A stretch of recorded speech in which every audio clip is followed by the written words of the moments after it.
Halo semuanya, selamat bertemu kembali. Kali ini saya ingin membuat sebuah kesimpulan dan refleksi terhadap pemikiran Ki Hajar Dewantara. Baik, sebelumnya perkenalkan, nama saya Barnabas Francis Bala, asal dari SD Impres Suwai Muda dari Kecamatan Atadi, Kabupaten Lembata. Dalam pemikiran-pemikiran Ki Hajar Dewantara dikatakan bahwa tujuan pendidikan adalah menuntun segala kodrat yang ada pada anak-anak agar mereka dapat mencapai keselamatan dan kebahagiaan yang setinggi-tingginya baik sebagai manusia maupun sebagai anggota masyarakat. Dalam proses menuntun anak diberi kebebasan, namun pendidik harus bisa menjadi pamong dalam memberikan tuntunan dan arahan agar anak tidak kehilangan arah dan membahayakan dirinya. Oleh sebab itu, tuntunan seorang guru mampu mengelola dirinya atau mengelola anak didik untuk hidup bisa berdampingan dengan sesama yang lain, agar tidak mempengaruhi kemerdekaan atau kebebasan-kebebasan yang ada pada anak-anak yang lain. Oleh karena itu, tugas dari seorang pendidik adalah bisa memberikan bimbingan, tuntunan agar setiap anak mampu memperoleh kebahagiaan dan kemerdekaan yang seutuhnya. Lebih lanjut, Ki Hajar Dewantara menjelaskan bahwa dasar pendidikan anak berhubungan dengan kodrat alam dan kodrat zaman.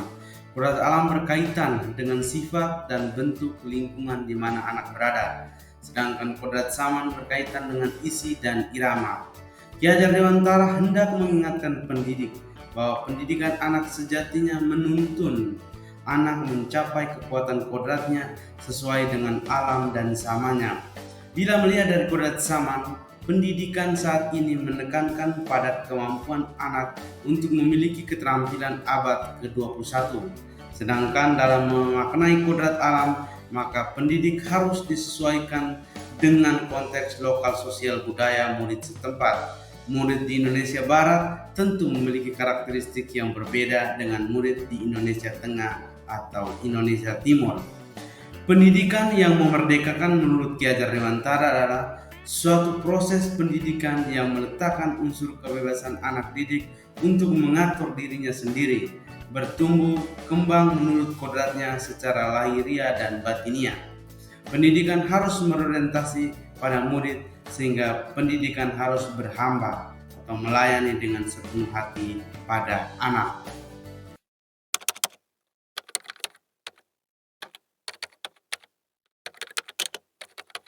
Sebelum saya mempelajari modul 1.1, saya beranggapan bahwa tugas dari seorang pendidik adalah menuntut anak supaya mengikuti atau menuruti apa yang dikehendaki oleh pendidik.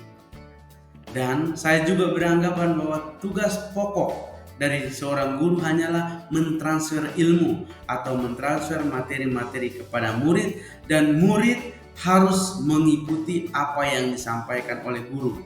Dan proses pembelajaran di dalam kelas itu berfokus pada guru atau berpusat pada guru, sehingga siswa diharapkan untuk duduk tenang dan mengikuti proses pembelajaran hingga selesai. Guru juga beranggapan bahwa proses pembelajaran di dalam kelas itu berhasil jika murid-murid tenang dan mengikuti pembelajaran hingga selesai. Hal tersebut dilihat juga pada nilai rapor atau nilai ketuntasan yang diperoleh siswa. Ketika siswa memperoleh nilai yang tinggi, maka dianggap siswa tersebut berhasil. Sementara siswa yang mempunyai nilai rendah dianggap siswa yang tidak berhasil.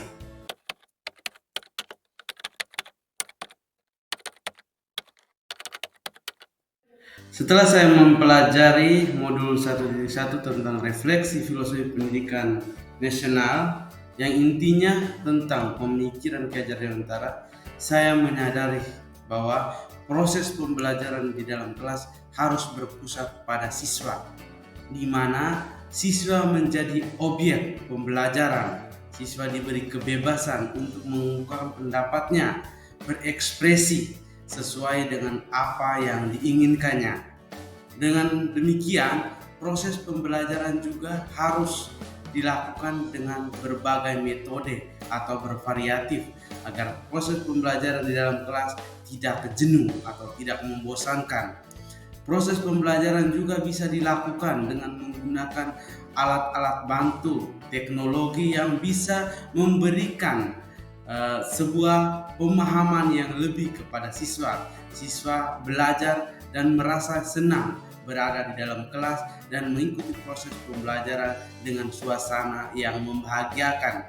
Sebagai seorang pendidik juga tentunya saya menyadari bahwa saya harus memahami karakter setiap siswa dari segala kekurangan dan keterbatasannya, dan juga memberikan bimbingan agar segala potensi yang dimiliki dapat tercapai dan mereka boleh merasakan bahwa pembelajaran harus memerdekakan dirinya dan mampu untuk mengembangkan segala potensinya, sehingga siswa pada akhirnya boleh mendapat kebahagiaan yang seutuh-utuhnya.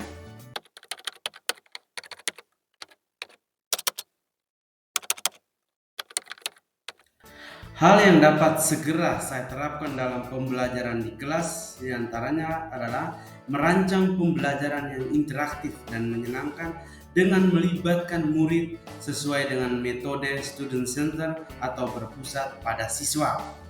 Saya juga harus menerapkan proses pembelajaran abad 21 yang sesuai dengan pemikiran Ki Hajar Dewantara, yaitu berpikir kreatif, komunikasi, dan kolaborasi dengan berpegang teguh pada konsep memerdekakan anak. Pembelajaran tidak lagi menuntut, tetapi menuntun, karena tugas guru adalah memberi tuntunan atau arahan yang baik kepada murid dan berusaha menjadi teladan bagi murid baik dalam perkataan maupun perbuatan.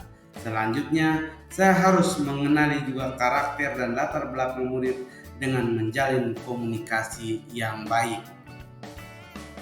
Demikian refleksi dan kesimpulan pada modul 1.1.